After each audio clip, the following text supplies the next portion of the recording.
Vamos. Bueno, gente, ¿cómo anduvieron? Tanto tiempo que no nos veíamos.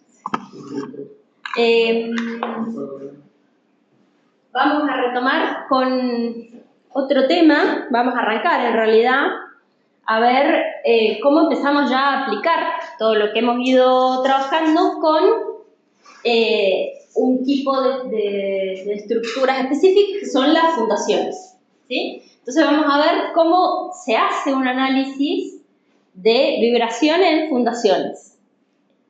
¿Aplicado a qué? ¿O como causa de qué? No necesariamente por efecto de una carga cíclica, sino simplemente porque tenemos arriba de esa fundación una máquina que genera vibraciones, que trabaja bajo una determinada frecuencia o que tiene vibraciones porque es una fundación de una máquina rotativa, algún tipo de efecto dinámico sobre la fundación específicamente, no enfocado en ver las dimensiones de la fundación o la armadura que le tengo que poner a la fundación, eso es dinámica de estructuras, sino cómo esas vibraciones se transmiten o cómo puedo estimar la amplitud de esas vibraciones que voy a introducir en el suelo o en la roca de fundación.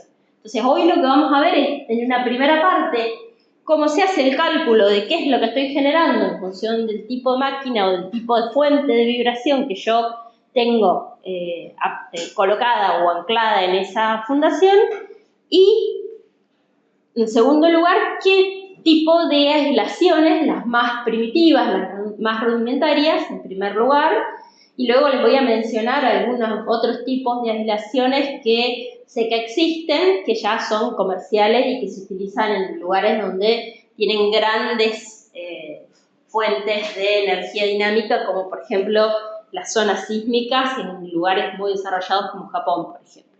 Entonces ellos ya no generan aislación de las vibraciones como hacemos nosotros, sino que hacen unos sistemas de amortiguación que montan abajo de grandes torres de edificios, por ejemplo.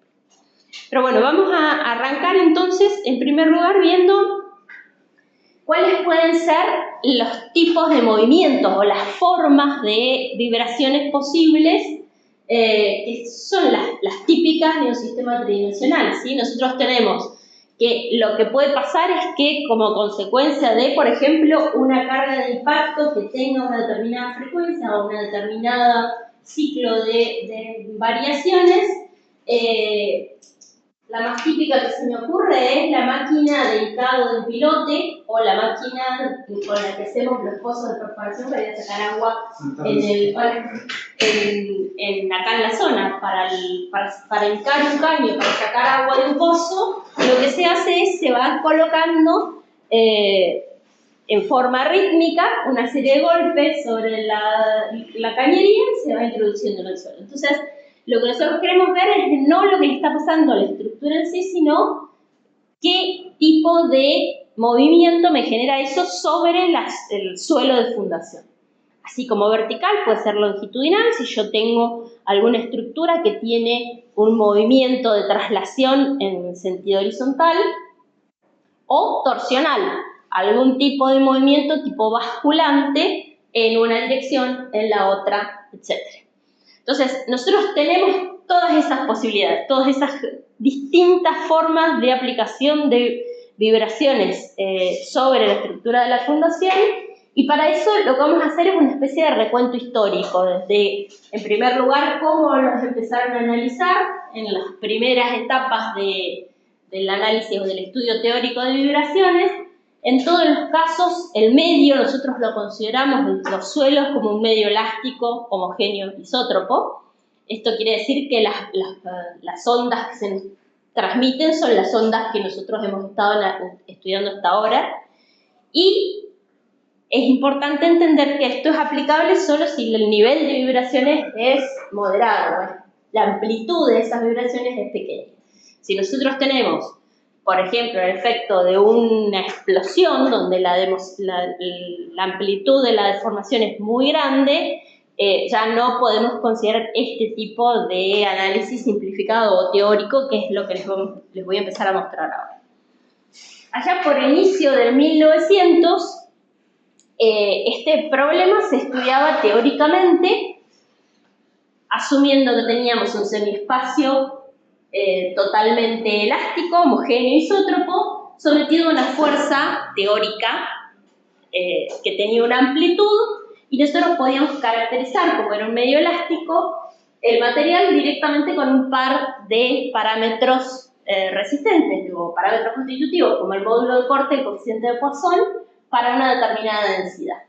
Y lo que terminaba encontrándose era una curva de desplazamiento o una función de desplazamiento periódico en el centro del área en la cual se generaba esa carga, donde se estaba aplicando esa carga.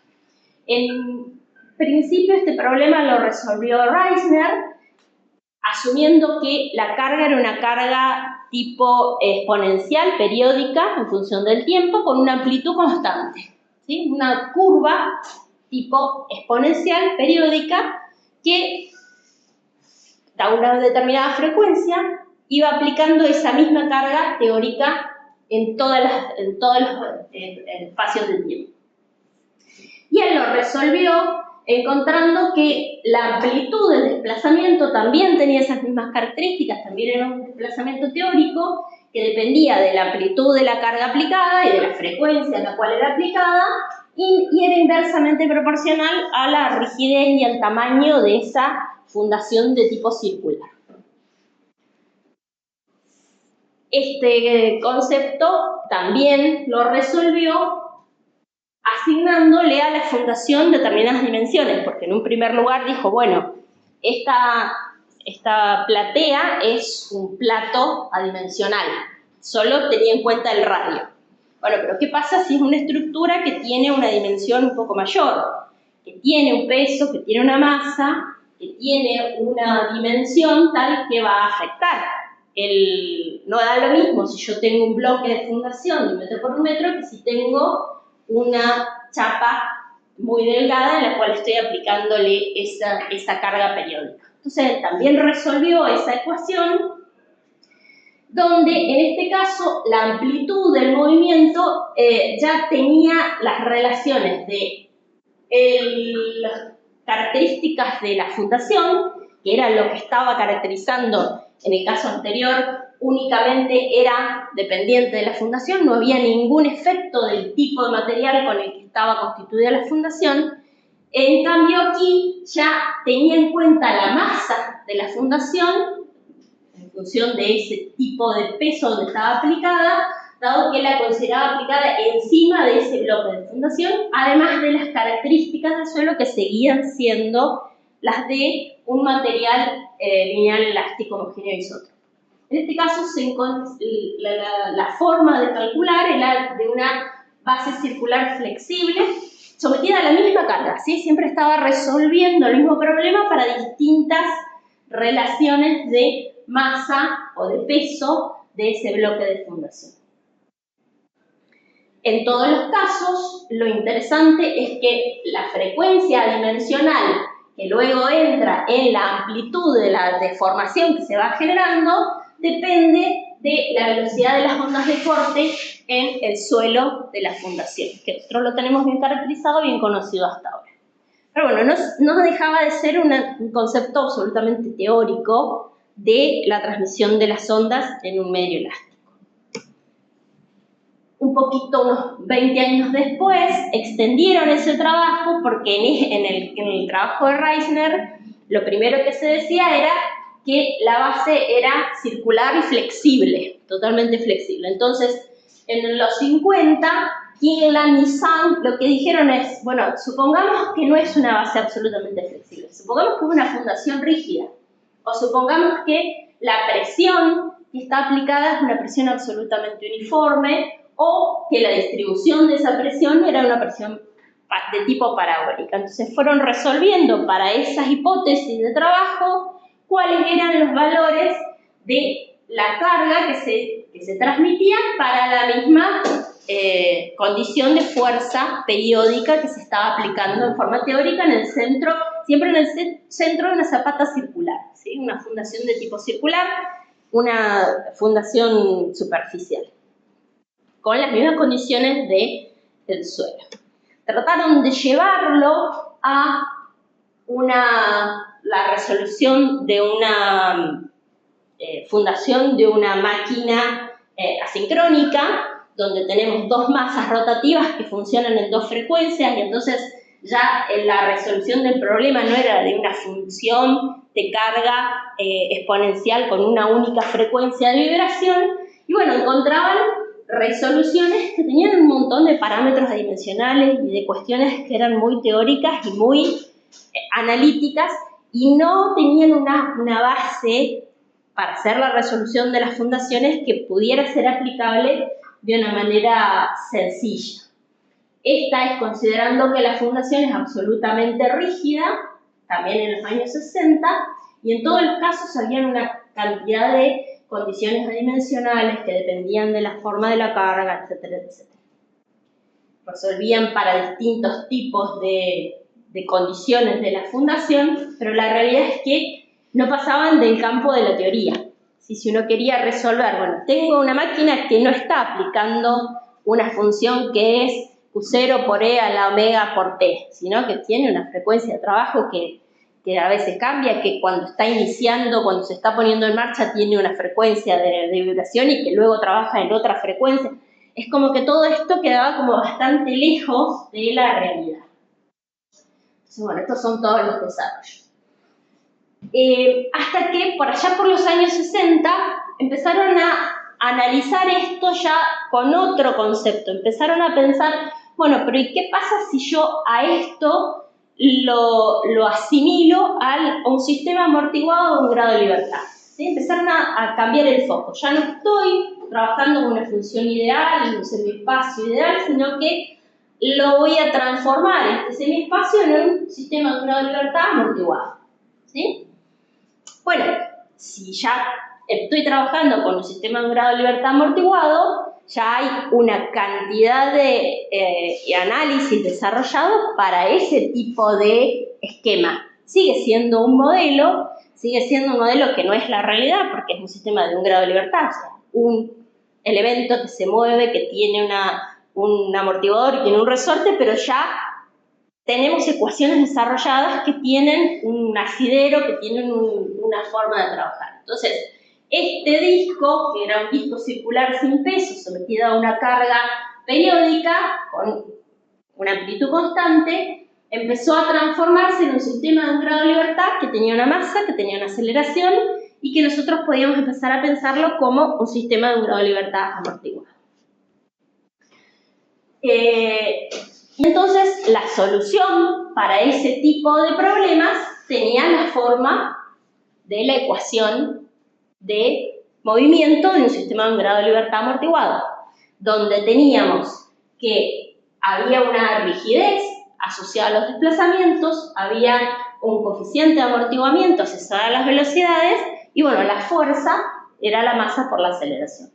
Entonces, los desarrollos posteriores que se empezaron a analizar empezaron a enfocarse en cómo podíamos identificar cuál es la rigidez del sistema y cuál es el coeficiente de amortiguamiento que tiene ese sistema, de manera tal de, para cada tipo de fundación o para cada tipo de maquinaria que yo estuviera haciendo el análisis, poder calcularles sus constantes características y resolver esta ecuación de movimiento, que es una ecuación de movimiento que es bastante conocida. Tanto en el caso que yo tuviera un disco circular sin peso, como si tenía que tener en cuenta la masa porque la fundación era muy pesada. En ambos casos, yo lo que estoy tratando de identificar en todas las situaciones es cuál es la constante de rigidez del sistema de grado de libertad y la constante de amortiguamiento para poder resolver mi ecuación de movimiento. Esa ecuación de movimiento, siempre, en todos los casos, de acá hasta el último caso que vamos a ir mostrando, es la masa de la fundación, en este caso, por la aceleración que va a tener siempre en el centro de la fundación de tipo circular, la constante de amortiguamiento del sistema, que va a depender exclusivamente del tipo de suelo con el que estoy trabajando, y de la rigidez de ese suelo. En la rigidez están incluidos la constante del módulo de Poisson, el coeficiente de módulo de corte y la densidad del sistema. Entonces, ya empezaron a poder resolverse estas funciones de desplazamiento en función de estos parámetros.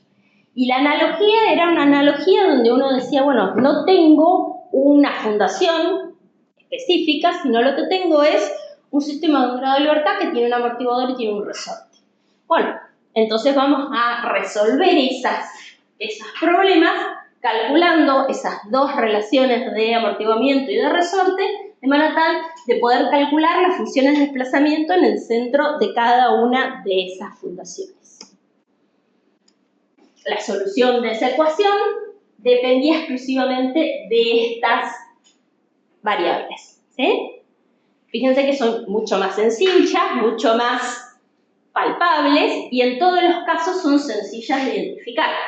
Volvemos a que estamos resolviendo en esta primera condición una función de carga que tiene una amplitud constante y una función de resolución de una exponencial con una frecuencia determinada en función del tiempo. Pero esta ecuación de movimiento nos permite resolver en todos los casos, porque yo el módulo de corte del suelo lo voy a poder identificar, ya sea porque lo mido en laboratorio o porque lo mido haciendo un ensayo de campo.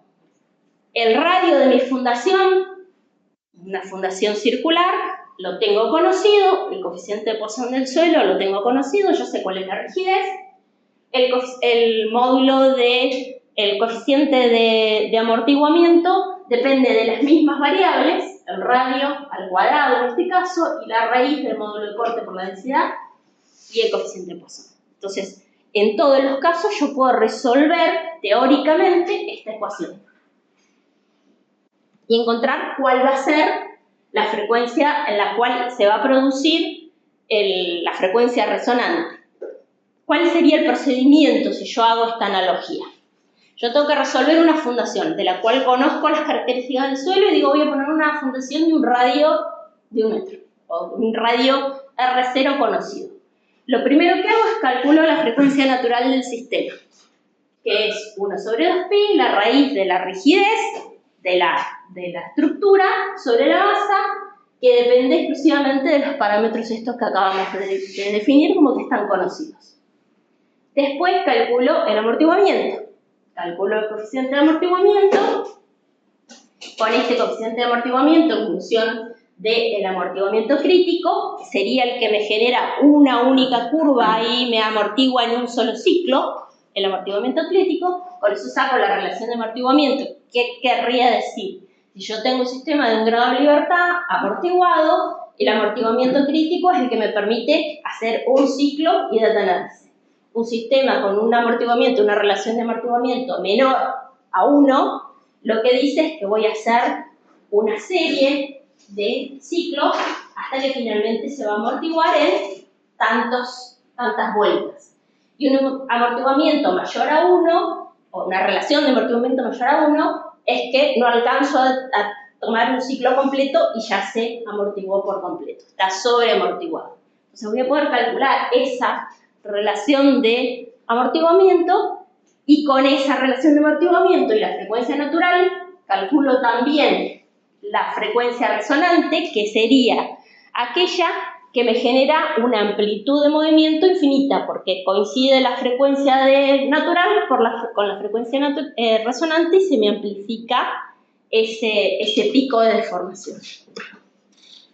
Una vez que calculé la frecuencia resonante, para la excitación de tipo constante, o si tuviera una excitación de tipo masa rotatoria, también está resuelta, depende de las mismas variables, puedo calcular la amplitud de la vibración en el caso de que yo tuviera una frecuencia de trabajo que coincida con la de resonancia. Si yo tengo una amplitud de trabajo que coincida con la de resonancia, tendría esta amplitud en el caso de la fuerza constante, Q0, o si tuviera una amplitud que tiene una excitación de tipo masa rotatoria, depende de esa masa. ¿sí? Está todo resuelto para los distintos casos, es simplemente seguir los cálculos paso a paso y encontrar cuáles son las amplitudes máximas en cada uno de los casos. Y entonces la amplitud de vibración a la frecuencia de trabajo, que es la que yo necesito, para, por ejemplo, el caso de la masa rotatoria, depende exclusivamente de esos parámetros, de la frecuencia de trabajo, de la frecuencia natural, de la relación de amortiguamiento y de la masa, si tengo una excitación de tipo masa rotativa. Para una fundación, en todos los casos, circular de radio cero, rígida, ¿sí? En el caso que estoy trabajando para distintas frecuencias, tengo las distintas amplitudes de vibración, y en el caso que estoy en la frecuencia de resonancia, es donde encuentro el pico de la máxima amplitud. Y ustedes me dirán, bueno, sí, pero yo no tengo ninguna base de una máquina, yo la puedo poner en una platea circular rígida. Son cuadradas, son rectangulares. ¿Qué hago con eso? Bueno, es sencillo. Hago un esquema de semejanza. Yo digo, tengo una fundación que tiene un ancho B y una longitud L en planta, y yo había asumido que esto era una cosa circular de radio R0. Bueno, el área de la fundación circular semejante a la del área de la fundación rectangular, yo tengo un radio equivalente para hacer ese cálculo. Sí, es aproximado. Sí, bueno, pongámosle un factor de seguridad. Pero estamos ya tan sencillo como identificar cuáles son los parámetros del suelo y los parámetros de amortiguamiento y de rigidez de mi sistema, y con eso calculo mi radio equivalente y utilizo las soluciones de un sistema de grado de libertad amortiguado para una carga vertical de frecuencia de vibración omega cuántica. Entonces, una vez que hice todo eso, puedo calcular las aceleraciones máximas. Supongamos que yo estoy tratando de identificar si esas vibraciones son admisibles en el sitio de implantación de mi equipo. Una vez que hice el cálculo de cuáles van a ser los máximos movimientos, las aceleraciones para esos máximos desplazamientos, voy a entrar con mi frecuencia de trabajo, mi amplitud de vibración, y voy a ver si estoy en un rango de aceptabilidad. Por ejemplo, si yo estoy con una determinada amplitud, una amplitud baja para la frecuencia de trabajo de mi máquina, estoy en esta zona, prácticamente no se van a dar cuenta ni las personas, ni no hay ningún tipo de interacción o de problema en el funcionamiento de otros equipos.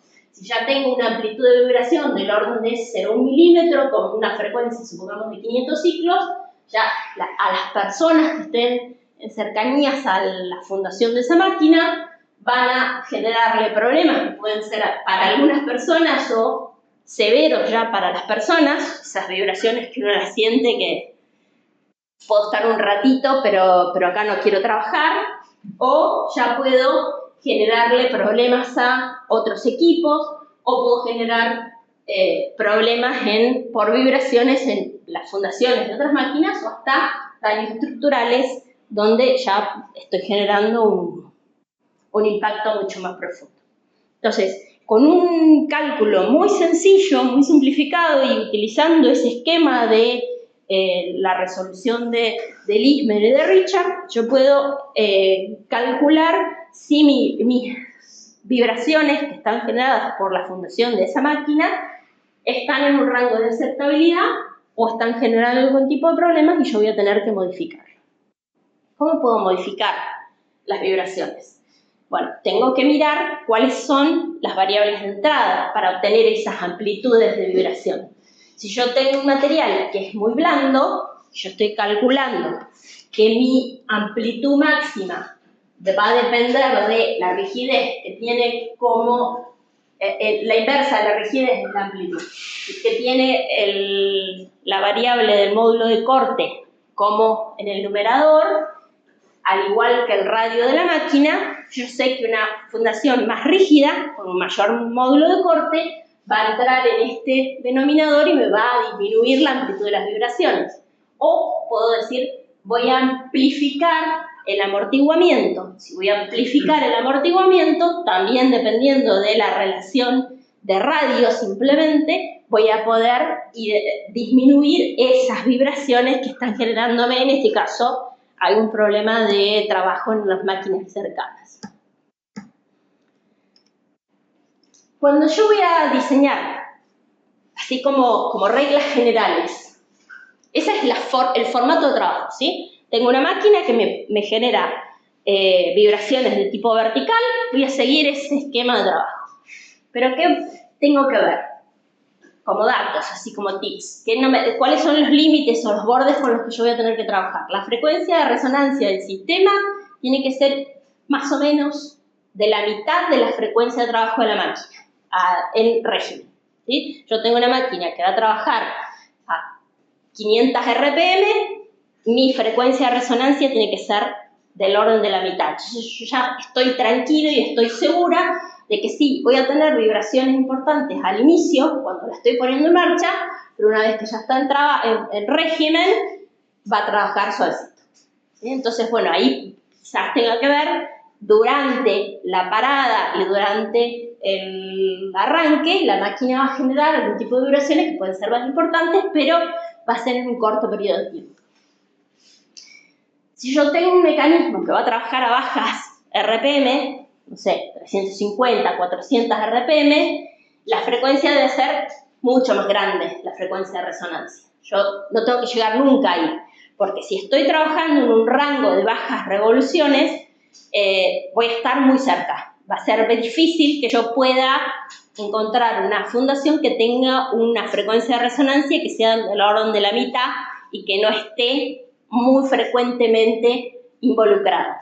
Entonces, lo que voy a hacer es al revés. Me voy a ir a una estructura, a un diseño de fundación tal que nunca alcance la frecuencia de resonancia porque voy a estar trabajando ahí en bajas revoluciones, entonces necesito que mi máquina esté trabajando de forma segura. En todos los tipos de bases, si yo las pongo más pesadas, si aumento la masa, lo que hago es que reduzco la frecuencia de resonancia. ¿Sí? Cuanto más tiene que mover, cuanto más volumen, cuanto más peso, eso es evidente. Aumentar el radio también va a aumentar la frecuencia de vibración. Si yo tengo un radio más grande, voy a tener una frecuencia de resonancia más grande, entonces puedo, si tengo una máquina que va a trabajar en bajas revoluciones, hacer un radio más grande, una fundación más generosa y con eso saco el problema de la mesa. Y bueno, este es por ahí el más difícil de modificar, pero si yo puedo de alguna manera decir, tengo un módulo de corte del suelo, cuanto más rígido, más frecuencia de resonancia tengo en la fundación. O genero un mejoramiento del suelo, hago vibraciones previas a la colocación de la máquina, previas a la construcción de la fundación, o directamente acá, si estoy trabajando en vaca muerta, vienen los petroleros y dicen, sacame todo esto, poneme tanto de calcario y se acabó el problema. Pero yo ya sé que si estoy trabajando en un suelo blando, voy a tener esto, ¿sí? Voy a tener una frecuencia de vibración que va a ser muy baja y probablemente me va a estar jodiendo al diseño de las máquinas.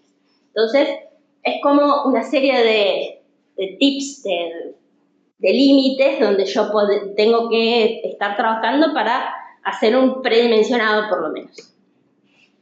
Bueno, el mismo tipo de solución, no quiero entrar mucho en detalle, pero el mismo tipo de solución es si la máquina en vez de generarme vibraciones verticales me genera algún tipo de basculación. En el sentido del eje, también están resueltas utilizando las mismas analogías de la ecuación de movimiento, nada más que en este caso el movimiento no es de desplazamiento vertical, como en el caso anterior, desplazamiento, aceleración y velocidad vertical, sino que la ecuación es muy semejante, pero con los giros y la derivada del giro y la segunda derivada del giro. ¿Sí? Entonces, las soluciones también van a corresponder, en este caso, a una constante de resorte, a una constante de amortiguamiento y a una relación de inercias, pero en todos los casos ya no va a ser la de desplazamiento vertical, sino que va a ser del giro. Entonces tienen otro formato, pero si yo sé que mi máquina está introduciendo este tipo de cargas, ya la tengo resuelta. Y ya están muy utilizadas.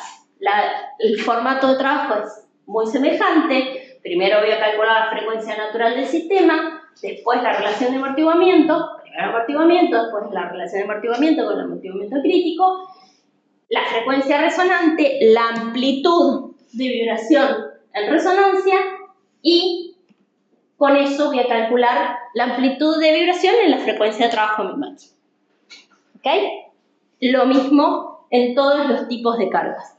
Acá están, los tienen como detallados, desarrolladitos en todos los casos. Este no es una amplitud en caso de la circular, sino que es la rectangular y también hay un radio semejante para esta condición.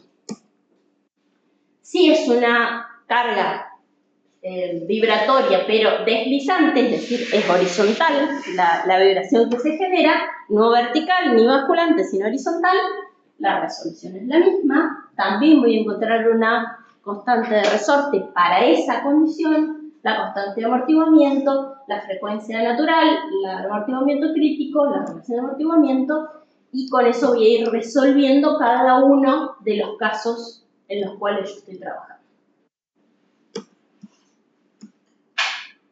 Esta es, si en vez de ser oscilante, es torsional, eran los 6 modos de vibración que dijimos al principio que podían ocurrir. Entonces, tengo una máquina, lo primero que hago, veo en el catálogo del fabricante qué tipo de solicitación va a introducir en la fundación. Con esa elijo cuál es la solución que yo voy a tener que utilizar en función de la carga dominante. Muchas veces no es un único modo, sino que hay una combinación. Entonces elijo el modo dominante, dimensiono para ese modo dominante y después verifico la amplitud de vibraciones que me produce el segundo modo, por ejemplo. Una vez que la tengo desarrollada, agarro mi tabla de caracterización de amplitud de vibraciones en función de la frecuencia y digo, para mi frecuencia de trabajo voy a tener esta amplitud y esta amplitud de vibraciones para mi frecuencia de trabajo me va a generar problemas para otras máquinas, para otras fundaciones. Entonces, necesariamente yo tengo que evitar generar daño, ¿sí? Somos como los médicos, lo mejor es no hacer daño. Lo podemos curar bien, pero si no, no tengo que hacerle daño a las estructuras vecinas. Esa es como una premisa. Entonces, una de las maneras es decir, bueno, voy a aislar estas vibraciones. Y hay como dos grandes mecanismos o dos grandes líneas. Yo puedo decir, voy a aislar en forma activa o voy a aislar en forma pasiva. Si yo tengo que esa vibración está muy acotada a una única maquinaria, en general lo más razonable es decir, bueno, voy a aislar alrededor de esa maquinaria para evitar que interfiera con todas las demás. Vamos a un ejemplo. Supongamos que estoy trabajando en una fábrica donde tengo matricería y máquinas que trabajan con precisión de micrones. Y vengo y pongo una máquina rotativa que se va a encargar de hacer el corte de las placas y va a generar por impacto una serie de vibraciones que son inaceptables. Tengo 50 equipos que ya están funcionando con una electrónica, con una calibración, con una precisión, y yo vengo y instalo mi socotroco que viene y genera impactos con una determinada frecuencia. Lo más razonable en ese caso es decir, bueno, voy a aislar la fundación de mi máquina. Entonces, eso se denomina aislación activa. Voy a impedir que esas vibraciones se transmitan por el suelo. O sea, no le hace nada a la máquina, a la cisalladora, la vibración, porque está construida con una robustez tal que a la máquina en sí misma no le va a hacer nada. Ahora, no quiero que esas vibraciones impacten sobre el funcionamiento de otros equipos. Entonces voy a aislar. Esa es una aislación de tipo activo. La segunda forma que se me ocurre es decir, bueno, yo tengo una fábrica y ahí adentro es todo ruido, todo vibraciones, todas las máquinas funcionan con el mismo esquema, son todas robustas y van a sufrir los operarios, van a tener que tener aislamiento acústico y seguramente salen de ahí, se van a la casa y les duele todo el cuerpo. pero el funcionamiento de la fábrica es así. Ahora, cruzo la calle y tengo residencias. Y la gente no puede vivir porque está la fábrica funcionando. Bueno, capaz que la solución no es aislar cada uno de esos equipos, sino proteger la zona que quiero proteger, que es que las viviendas no se vean afectadas, no se rompan los vidrios, no se rajen las paredes, la gente pueda vivir tranquila en su domicilio. Esa es una aislación de tipo pasiva, porque yo paro las vibraciones, pero en destino, no en origen. Ese sería como el concepto. Entonces, si yo quiero hacer una aislación de tipo activa, tenemos algunas soluciones que son sencillas, son relativamente baratas, como hacer zanjas, hacer muros de tabla estacado o hacer pilotes. ¿Sí? Todas esas se encargan de evitar que las vibraciones se transmitan. La más común es hacer zanjas. Bueno, acá está la descripción de lo que es una aislación activa. Acá se hizo, por ejemplo, alrededor de la fundación de la máquina que estaba vibrando, una zanja de tipo abierta, circular. Y esta otra solución es, tenemos acá la máquina que está generando la perturbación y como no me importa lo que esté pasando en esta zona, sino que este es el equipo que yo quiero proteger, utilizo la misma solución, pero en forma pasiva a la hora le permito que se transmita por toda esta dimensión, pero al llegar a la zanja la aíslo del equipo que voy a proteger. Entonces, con ese concepto hicieron una serie de ensayos y caracterizaron cómo era la aislación o qué eficacia tenía en realidad generar una aislación con zanjas de tipo abierta para distintos tipos de amplitudes de zanja, o sea, de ancho de zanja, para distintas profundidades y para zanjas que eran absolutamente cerradas alrededor de la fundación o zanjas que eran parciales. ¿Sí? Aislaciones activas, como por ejemplo, esta es la fuente de la perturbación y le hicieron una zanja que tenía menos de 360 grados alrededor, sino que tenía una determinada amplitud.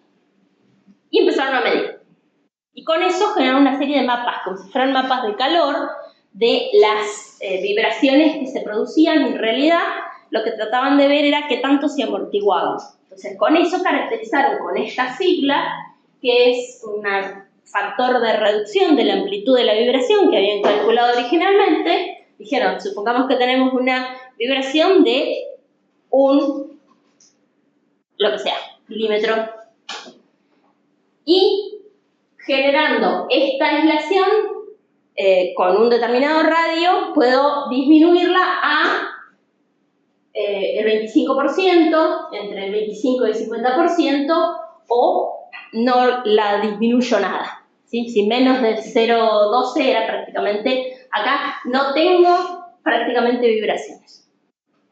Entonces empezaron a estudiar para distintas relaciones.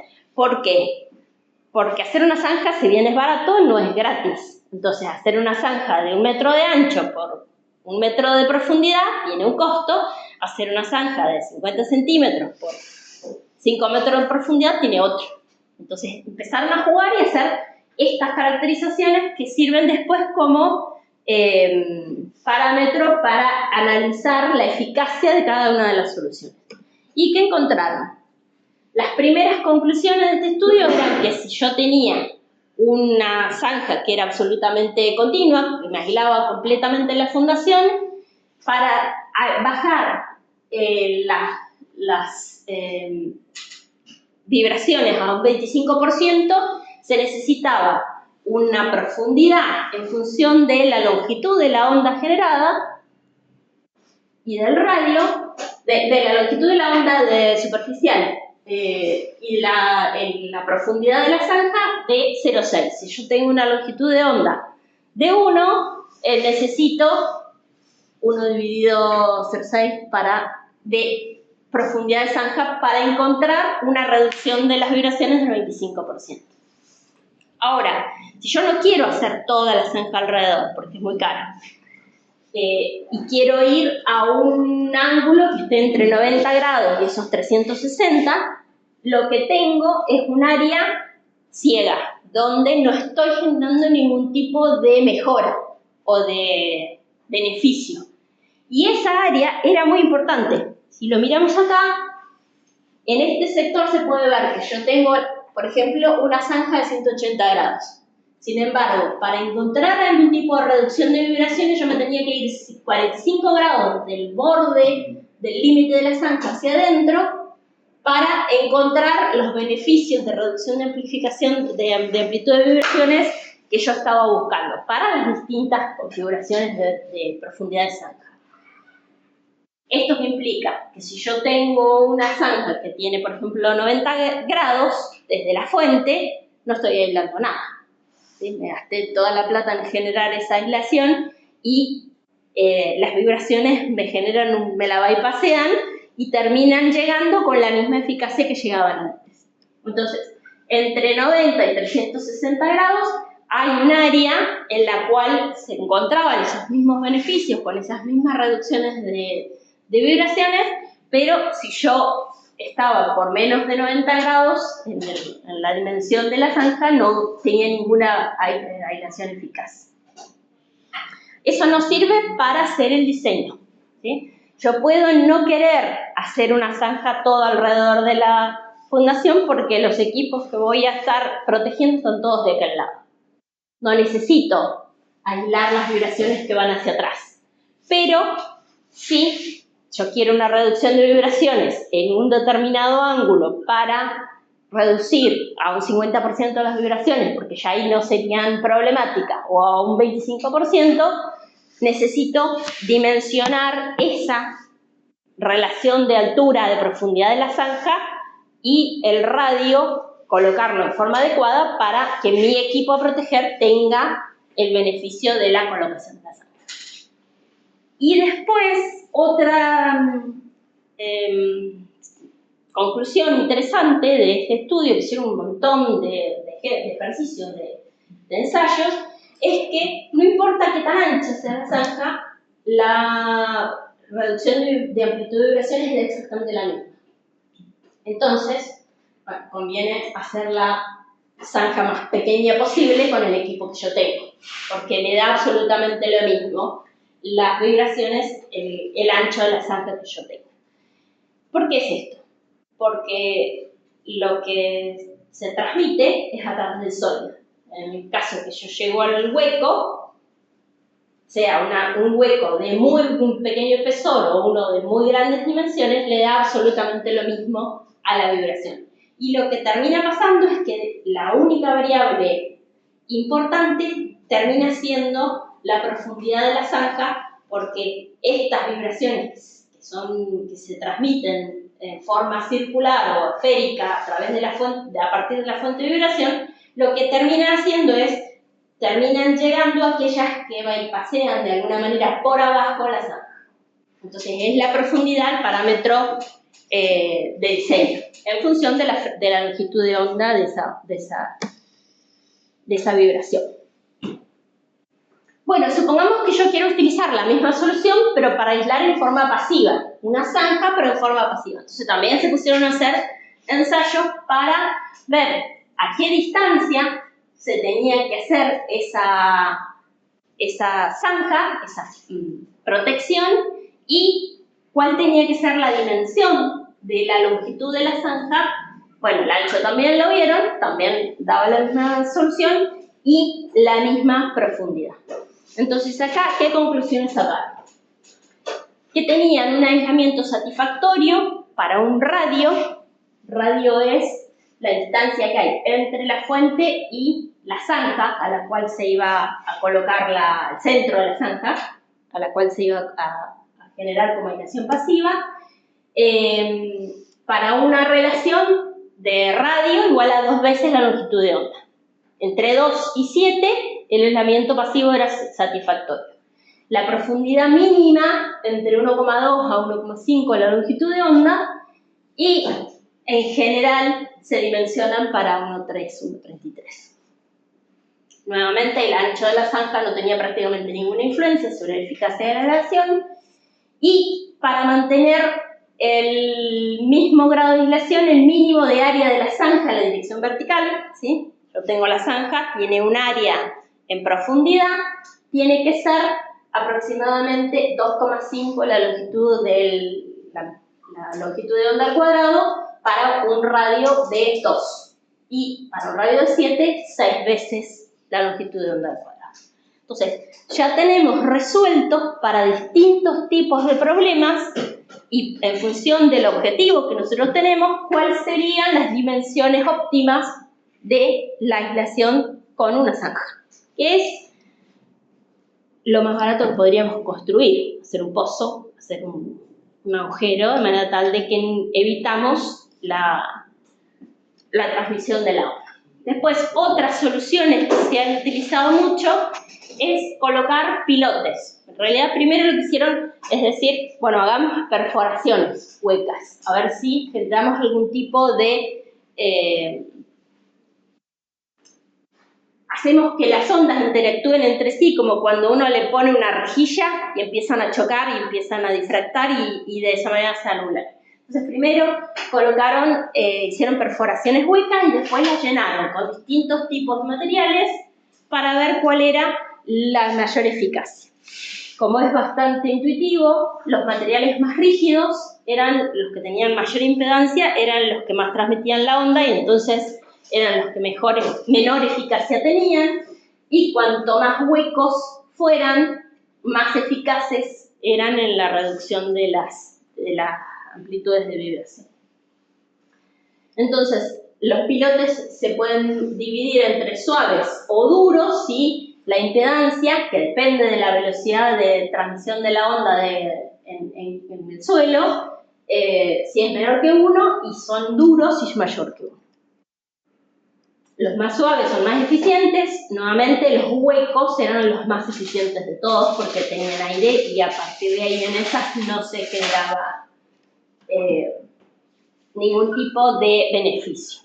Y probaron distintos tipos de materiales, desde los huecos, las perforaciones huecas, llenas de plástico, llenas de suelo, gravas, de hormigón, de acero y un material muy rígido que es los que prácticamente no tenían ningún tipo de beneficio desde el punto de vista de la aislación. Estos serían como los más rústicos de las formas en las cuales nosotros podríamos aislar las vibraciones en una fundación. Yo les contaba que en los países desarrollados se utilizan otras tecnologías. Por ejemplo, yo he visto que generan por debajo de las columnas principales a nivel de fundación, de las grandes torres que tienen 50 pisos, 60 pisos de altura, un sistema de amortiguadores, como si fuera un amortiguador de un auto, que lo colocan antes de empezar a construir la estructura del edificio y que luego, cuando la roca, en este caso, fundación del edificio, o el suelo, si fuera no, pero no en pilotes, no, yo no lo he visto en pilotes. La roca de fundación del edificio que transmite el sismo de una manera muy directa es prácticamente amortiguado en esos elementos y no se transmite las vibraciones del sismo hacia la superestructura. Después también he visto, esto sí lo vi acá en Argentina, en la planta de Renault, tenían un equipo que era un equipo electrónico, que era muy sensible, y en ese caso tenían toda la fábrica de montaje de la automotriz, que tenía, bueno, nivel de ruido, nivel de vibraciones que tiene cualquier planta de montaje de ese tipo. Y esa máquina estaba fundada en una cosa que era como del tamaño de esta aula, tenía toda una platea que cada una de estas baldositas tenía un sistema que era un amortiguador y un resorte pequeñito, como si fuera las levantábamos y veíamos por debajo cómo estaban colocadas las distintas baldosas, y era impresionante como uno venía caminando por el suelo de la fábrica y sentía la vibración en el cuerpo y pasaba a ese lugar y era cero, absolutamente nada de transmisión, y la diferencia que había entre una estructura y la otra eran nada, unos pocos centímetros, 15 centímetros en total en altura. O sea que desde el punto de vista de la eficacia era absoluto. En ese caso también tenía alrededor de la platea de fundación de este equipo, tenían una zanja que habían colocado en forma de aislación pasiva en toda la longitud, en toda la circunferencia de esa zona, como para aislarlo adicionalmente, pero nos decían el muchacho que la habían construido por si acaso fallaba este sistema de amortiguadores y resortes que habían comprado, creo que en Japón. Después, otro tipo de aislaciones que yo conozca. En general ya no son sobre la fundación del edificio, sino que son mediante colocación de masas a distintas alturas dentro de la superestructura, pero la vibración ingresa igual, ¿sí? En ese caso ya no sería una aislación, sino un sistema de compensación, donde uno encuentra que la estructura en sí misma, cuando comienza a vibrar a una determinada frecuencia de vibración, compensa con estas masas adicionadas en algunos lugares específicos, de manera tal de mantenerse con la mínima amplitud de deformación. Pero desde el punto de vista de aislación de vibraciones, estas serían como las más usuales. Generar zanjas o trincheras, generar perforaciones o vacíos, o generar un reemplazo de suelo directamente.